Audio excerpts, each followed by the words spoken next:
Hello YouTube, this is Keith Kevin Ken. How you doing? How you doing? Hope you're doing well. Time again for the knife of the day. We're continuing with our discontinued knives. Let me give you a heads up on something. I still have a number of discontinued knives to show you. I think I have maybe one very old knife, one or two, a couple of, maybe two very old knives that are discontinued.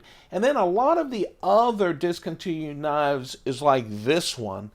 This is the Spyderco LionSpy, which is discontinued, and which is the knife of the day today. But here's the announcement. I think maybe after tomorrow, or maybe after I come back from my little vacation, I'm going to a conference and I won't be able to post videos from Saturday through, if you watch these daily. For those of you who don't, forget everything I'm saying. But I'm taking a little time off and then I'll come back. I think when I come back, we're just going to go knife by knife through Spyderco and the rest of them. We're over 85 different knives. They're all discontinued. They're on a playlist, so go check them out. But then we'll just go through all the knives, whether they're discontinued or not, okay? Because it's time to start talking about flippers and other knives that aren't officially discontinued. Sound good? That's what we're going to start doing.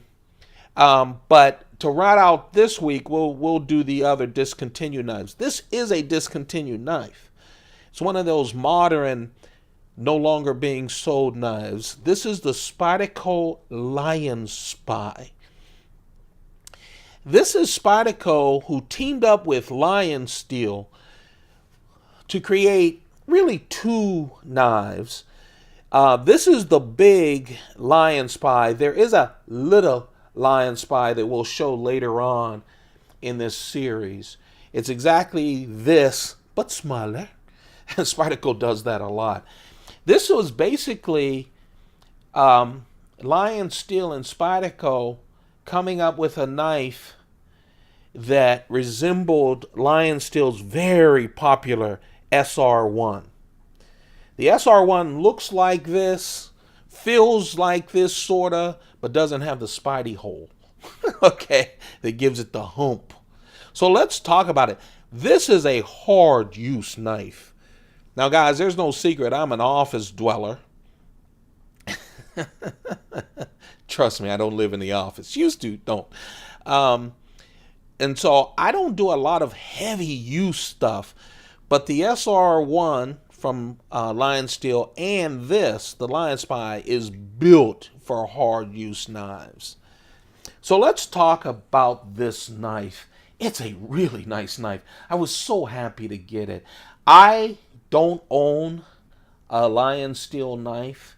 And when I got this, and then I looked up the SR1, I almost pulled a trigger, and then I went, wait, you have an SR1. It's called the Lion Steel. So, for this knife, it just feels good. It feels great in the hand. It works very well. So, the Spyderco version has black G10 on the show side, and titanium on the back side. The SR1 is all titanium. And then it has these wonderful carved in grooves on both the G10 on the front and the titanium on the back. And it just feels good. Does it give you a grip? A little bit of a grip, but it's not grippy really. It's more of a design. It feels great in the hand on both the G10 show side and the lock side. You know what I'm saying? Look at the the pivot is looks exactly like the SR1 pivot.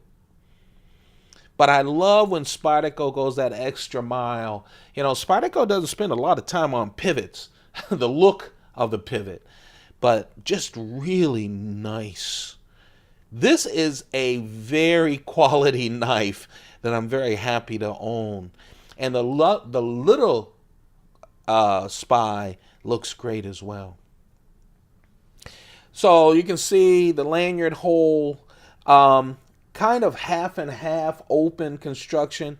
You do see that the G10 from the show side and the titanium from the backside meet to form a half of backspacer. Now let's look at the titanium side. So on the titanium side, well, first let's look at the clip. Half clip. I'll tell you, it works very well. It's only right hand tip up. That's it. It works very well, but when I put this in my pocket, I'm always worried. You know, this is a big chunk of a knife, and I'm always concerned that it's so small. But it's deep carry, small clip. I really like it. I really do. It is so out of the way. It works very well for me. It's not like I'm jogging or anything. And it's just easy to get to. I really like that clip. Now let's look at the lock side. Again, very interesting looking lock side, isn't it? That's what I love about this. It's not a complicated knife, but it looks nice and complicated. I really love this knife. So the lock is a Chris Reeve integral frame lock. That's how Spyderco rolls. But there are a couple of things that you can find on a LionSpy. I'm sorry, a Lion Steel knife. This is the LionSpy, the Lion Steel knife that you find on this one. First of all, that big steel insert on the lock bar. Now that's not unique to Lion Steel. Spyderco does that. A lot of knife makers are doing that more and more. And that's because a titanium lock against a steel blade, the titanium will wear down, the steel will win. And that's where you start seeing the travel. So you see that this is a great big insert that you can screw off and replace. Very nice. This is the special thing. Okay. This right here is really Lion Steel's patented rotolock. So not only do you have a strong lock, this also stops your lock from extending and breaking. So it's a stopper as well for the frame lock. But also, you turn it a little and it locks the lock in place, and then you can replace it. So even though you have this strong frame lock, when you twist this, it'll lock the lock in place. You won't be able to, disengage it by moving the blade. This won't move. And then you twist it back and it moves. It just gives you more security. Again, remember, this is built as a heavy use knife that you can really do some big time chopping with. So let's talk about the blade. We've talked about a lot about this wonderful handle that I just adore. I have to admit, I really like this handle. So we're talking about a flat grind. Obviously, they had to accommodate the Spidey hole. Has a little jimping right there. Man, this fits nice in the hand. It really does. I really like it. And you can deal with any kind of grip. Big, wide blade. Look at that thick stock. I mean, you can really do, not only can it slice, but you can do some real work with this blade. Elmax Steel, this was made in Italy. Lion Steel is an Italian company. And so they used Elmax Steel, wonderful steel, 3.6-inch blade, and pretty much all of it is edge. I do like it. Look at me laughing. The thing about this series that really makes me happy is I've had a chance to pick up and use some knives that I forgot all about it. Once I got the little spy, the little LionSpy, forgot about the big one. What a beefy, wonderful knife, I'll tell you. 5.9 ounces, so it's a beefy knife. And when it's extended like this, 8.4 inches. 8.4 inches. Let me tell you something. If you're looking for a big beefy knife, a big EDC knife, obviously, Elmax Steel, you can handle 5.9 ounces. You want something that just looks great. Look at the show side. I mean, they really took care to make this look just like the SR1 with that Spyderco flare. I love the clip. Then you're probably looking for a LionSpy. Again, recently sold out, but you can find them on the secondary market. If you find one and you love heavy-duty Spydercos, pick it up. That, my friends, is the knife of the day. It's the Spyderco LionSpy.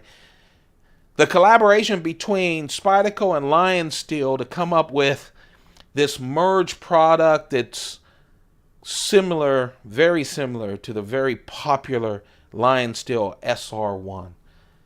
There you have it. If you're enjoying these knives of the day, thumb it up. We're going to continue to go through my collection, knife after knife, day after day. Get ready. We're about ready to start going through the meat of the collection. We've done all of these, safe blades, the ones that are collectibles. We'll do a couple more of those, and then we're going through the entire collection. So hang with us every single day. You guys have a perfect day. Don't forget to like this if you like this series, okay? I'm going to take a week off and just, while I'm at my conference, just reevaluate my channel and see what I'm going to do. I'm looking at coming back with a knife of the day and also the pocket dump deconstructions. We're going to pick up where we left off, but it gives me a chance to think over stuff. So thumb it up. Give me some comments. Subscribe. Don't forget to subscribe. We're still trying to hit that 2,000. I don't know. We'll probably never hit it. We'll hit it long after I stop doing these. But anyway, we're still trying to hit that 2,000 subscriber goal. You guys have a perfect day. Take care. Bye. Oh, keep those pockets full. Goodbye, you guys.